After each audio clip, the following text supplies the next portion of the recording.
Hello, Gizmos, and welcome back to episode 2 of EA Football Club Career Mode with Drayton Town.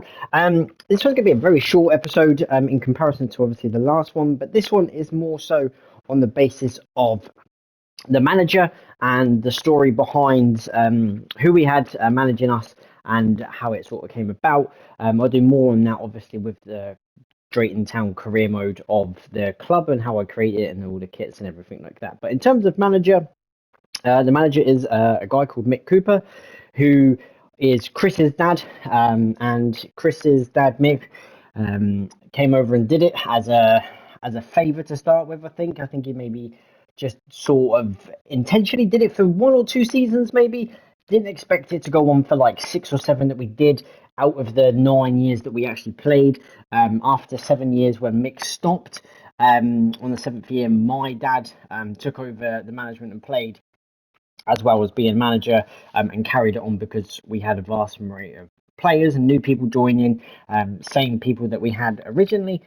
So yeah, it was just one of them sort of things. But Mick very kindly stepped in and did it. It took the training, took time out of his own time, worked 8-9 hour days, sometimes maybe even more, and then on certain days, drive to get training pictures sorted and then drive down there, drive to matches early to get that sorted out, do the kits and stuff. So there was a lot of stuff that he did that some people probably didn't appreciate, but the closer people of my friends in this that are more so created that we did from the first season, like me, obviously Chris, Mikey, Neil himself, Tommy, Paul, even Alfie, because Alfie played the first 2-3 seasons.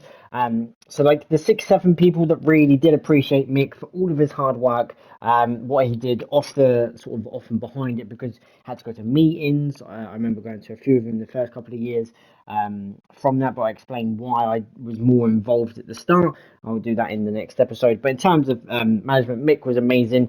Really appreciated everything that he did and everything that he sort of does really for the club, which again people didn't appreciate, but I certainly did. So I want to say, Mick, thank you very much. Really good. Even the season awards was all good and everything like that. So in terms of Mick, what he looks like, in terms of everything like this, I'd go for more so of this sort of character.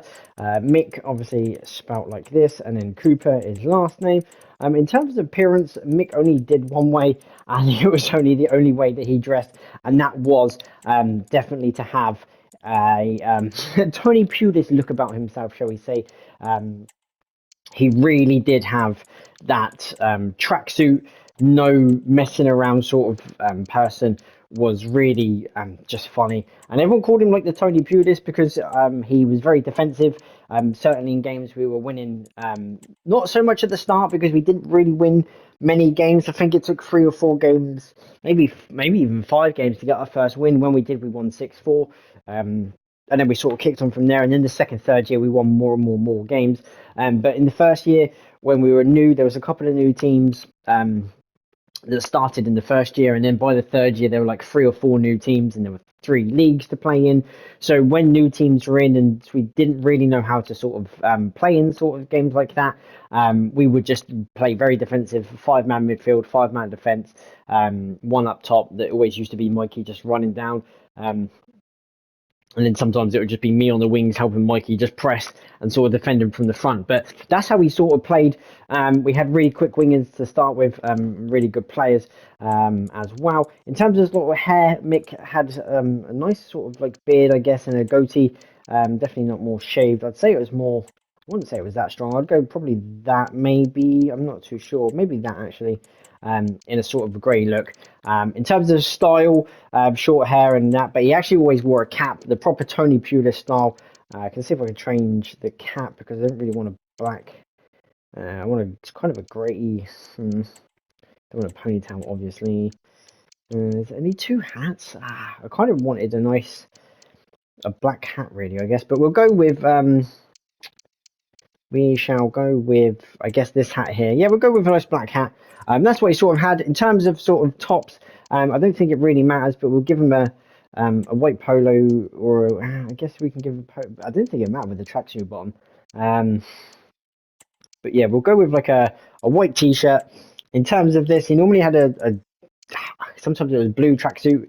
He had his own one from Havant, that him and Chris used to coach. So he had the Havant and Waterloo ones. But we'll give Mick a nice light blue jacket. In terms of bottoms, we'll go for some sort of, I guess, nice black tracksuit bottoms. Nothing in terms of that. We'll go with original white socks, and then shoes. Always used to have. He sometimes wore football boots. But yeah, we'll give him some nice white trainers as well. Give him the really good proper look. But that is Mick in a nutshell. Again, he's a really nice guy.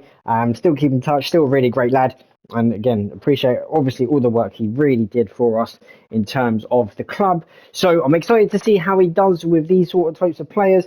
Obviously, I know I'm playing it, but in terms of management, I will play how he played and what suits our system. So obviously more on that in the later of the videos. But yeah, this is Mick Cooper, guys. Give him a great big welcome. And yeah, stay tuned for episode 3, which will be about Drayton as a whole. Cheers, guys. Really appreciate you.